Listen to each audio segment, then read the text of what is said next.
Welcome to our Magento 2 tutorials. Today we will learn how to manage product price. Magento supports a number of pricing options that you can use for promotions, or to meet the minimum advertised pricing requirements of the manufacturer.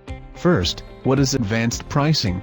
The advanced pricing settings define the conditions required for special pricing that is available for a specific customer group.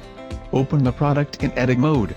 Under the price field, click Advanced Pricing. Special price offers a discounted price during a specified time period. Cost is the actual cost of the item. Customer group price sets up promotional and tier prices for specific customer groups for the current website. Manufacturer suggested retail price means the manufacturer suggested retail price for the product. Display actual price determines where the actual price of the product is visible to the customer. We will look into detail about the type of advanced pricing in our next videos. HexaSync. Connecting applications, automating processes,